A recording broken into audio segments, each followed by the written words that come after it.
নমস্কার বন্ধুরা, মুনমুনের পাঁচফোড়নে সকলকেই স্বাগত। আজ আমার পাঁচফোড়নে বানানো হবে কামরাঙা মাখা, যেটা বলতে বলতেই আমার জিভে জল চলে আসছে। হ্যাঁ, জানি আপনাদেরই অনেকেরই পছন্দ কামরাঙা মাখা। শীতকাল মানেই বিভিন্ন রকমের আমরা মাখা খেতে ভালোবাসি। আর আজ আমি মাখা শেখাবো কামরাঙা মাখা, যেটা শীতকালে যদি একবারের জন্যও না বানিয়ে খান তাহলে শীত অসম্পূর্ণ থেকে যাবে। আমি এর জন্য কামরাঙা নিয়েছি বড় সাইজের 4টে। কামরাঙাগুলো খুব ভালো করে পরিষ্কার করে ধুয়ে আমি মুছে পরিষ্কার করে শুকিয়ে নিয়েছি।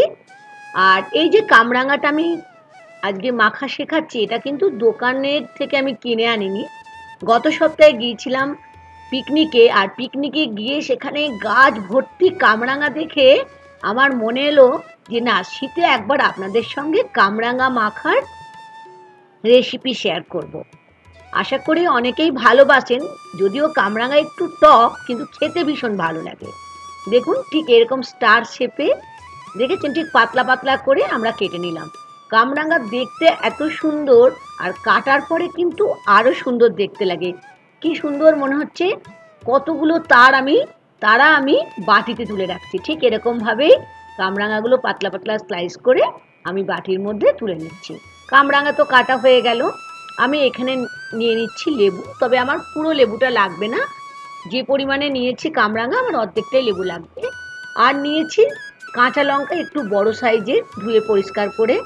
ঝালটা বন্ধুরা আপনারা পছন্দ মতো নেবেন। আর বেশ খানিকটা নিয়েছি ধনে পাতা, তবে ধনে পাতাটাও ধুয়ে পরিষ্কার করে আগের থেকে রেডি করে রেখেছিলাম।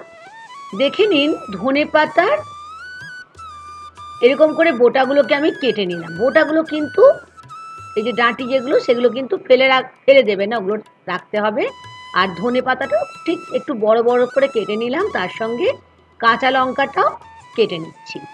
আপনারা ইচ্ছে করলে এটা হামালদিস্তার মধ্যেও থেতো করে নিতে পারেন, তবে আমি মিক্সি জারে নিচ্ছি। তবে এটা বাটবো না, এটাকে ক্রাশ করে নেব, মানে থেতো টাইপের করে নেব। তাহলে নিয়ে নিলাম কাঁচা লঙ্কা, ধনে পাতা, তার সাথে নিয়ে নিচ্ছি অর্ধেকটা লেবু। লেবু কামরাঙা তো এমনিতেই টক, সেজন্য বেশি লেবু নেওয়া চলবে না। আর নিয়ে নিচ্ছি ব্ল্যাক সল্ট, মানে বিট লবণ, 1-4 চামচ, অবশ্যই স্বাদ অনুযায়ী। তার সঙ্গে অল্প লবণ নিচ্ছি স্বাদ অনুযায়ী। আর তার সাথে নিয়ে নিচ্ছি 1-4 চামচের মতো চিনি। চিনিটা অবশ্যই লাগবে, তার কারণ হচ্ছে আমাদের ব্যালেন্স থাকবে। আর এটাতে কিন্তু একদমই জল অ্যাড করা চলবে না। দেখে নিন, ঠিক এরকমভাবে ক্রাশ করে নিলাম, মানে আধা বাটা, যেটা দেখুন একদম মিহি বাটবো না কিন্তু।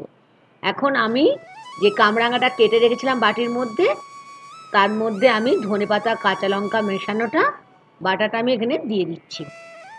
দেখেছেন, এই জন্যই বললাম জল কিন্তু একদমই দেবেন না, কারণ এটা একটু থেতো টাইপের হবে, মানে যেটা আমরা হামালদিস্তায় করি ঠিক এরকমভাবে নিয়ে বেশ ভালো করে আমি এটাকে মাখিয়ে নিচ্ছি। আমাকে জানাতে ভুলবেন না কারা কারা শীতে কামরাঙা মাখা খেতে ভালোবাসেন। এখানে নিয়ে নিলাম কাসুন্দি। এই কাসুন্দির রেসিপি আমার ডেসক্রিপশন বক্সে দেওয়া থাকবে, অবশ্যই দেখে নেবেন। কাসুন্দি কিন্তু অবশ্যই লাগবে। কাসুন্দি দিয়ে আবারও ভালো করে ওপর থেকে নিচ পর্যন্ত মাখিয়ে নিলাম। আমার তো কথা বলতে বলতে, রেসিপি শেয়ার করতে করতে আমার জিভটাও ভারী হয়ে গেছে। আমার জিভে জল চলে এসছে। কখন মনে হচ্ছে আমি একটা কামরাঙা মাখা খেয়ে দেখব। 1 মিনিট দাঁড়ান, আমি একটু খেয়ে দেখে নিচ্ছি। দারুণ হয়েছে। অবশ্যই এই শীতে একবার কামরাঙা মাখা বানিয়ে বন্ধুরা খাবেন। রোদ পোয়াতে পোয়াতে এই কামরাঙা মাখা খাওয়ার স্বাদই আলাদা। ভালো লাগলে লাইক আর শেয়ার করতে ভুলবেন না। আজ এই পর্যন্ত বন্ধুরা, থ্যাংক ইউ।